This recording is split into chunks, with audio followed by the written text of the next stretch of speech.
안녕하세요. 한양대병원 심장내과에서 중재시술 분야를 맡고 있는 김우현입니다. 안녕하세요. 한양대학교 병원에서 같은 분야에서 김우현 교수님과 일하고 있는 국형돈입니다.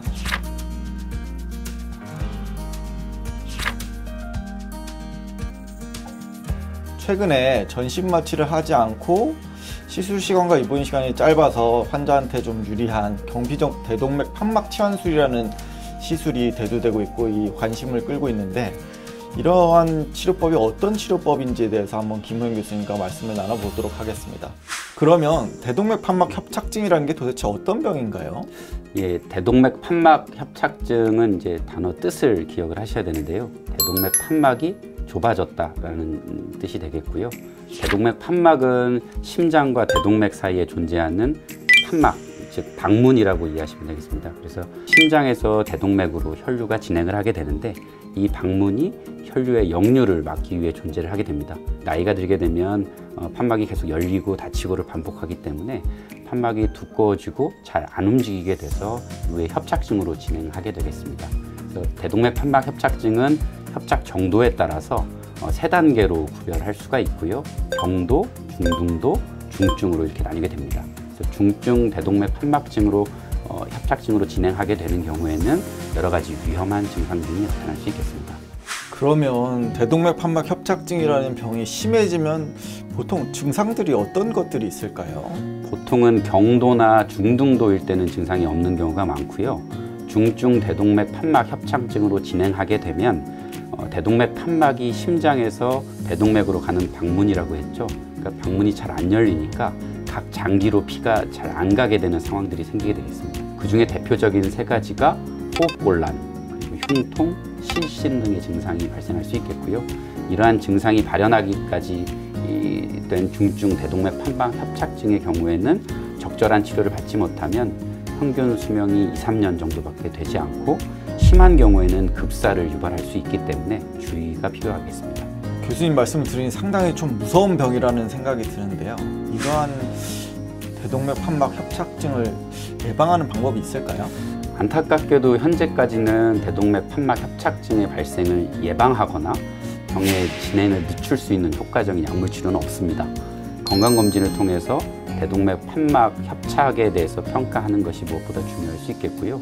치료에 적응증이 되는 증상이 있는 중증 대동맥 판막 협착증의 경우에는 판막 시술 혹은 수술만이 유일한 치료 방법이라고 할 수 있겠습니다. 증상이 없다 하더라도 50대 이후 혹은 60대 이후 나이가 들어감에 따라서 심장질환에 대한 평가가 반드시 필요할 수 있겠습니다. 잘 알겠습니다. 그러면 이러한 협착증이 주로 어떤 사람한테 발생하는지 좀 궁금하거든요. 저희가 대동맥 판막 협착증이 있는 환자들 평상시에 잘 보지 못하는 것 같아서 이런 것들이 어떤 환자들한테 주로 잘 생기는 질환인가요?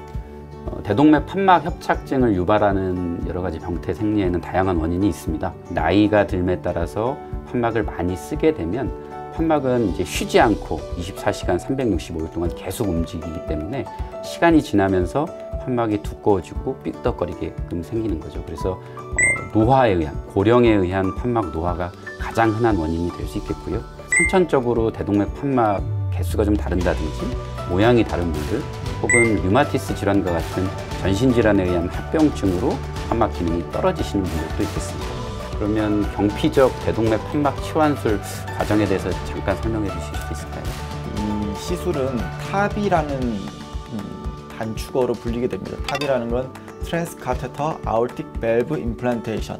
그래서 한국말로 하면 경피적 대동맥 판막 치환술이 되겠죠. 최근에는 이제 대부분 전신 마취를 하지 않고 국소 마취 또는 이제 우리가 내시경 할 때처럼 수면 마취만 시행을 하고 나서 이 사타구니 쪽에 있는 대퇴부동맥을 천자를 해서 유도철사를 대동맥을 거꾸로 올라가서 우리가 좌심실에까지 거치를 해 놓습니다. 그래서 그 유도철사를 레일처럼 이용을 해서 인조 판막을 기존에 있는 낡은 판막을 제거하는 것이 아니라 기존에 있는 낡은 판막 내에 새롭게 끼워 넣는 방법으로 시술을 하게 됩니다. 이 시술을 하는 방법에 따라서 풍선 확장형 또는 자가 확장형 두 가지 시술 방법이 있고요.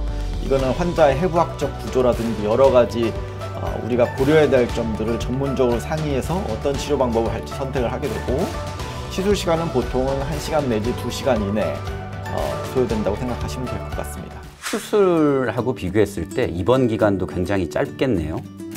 그렇죠. 이 경피적 대동맥 판막 치환술 타비의 이제 가장 큰 장점 중에 하나라고 할 수 있겠는데요. 간단한 경우에는 사실 시술 시간이 3-40분 만에 끝나버리는 경우도 있고요. 길게 지나더라도 2시간을 지나지 않는 경우들이 많습니다.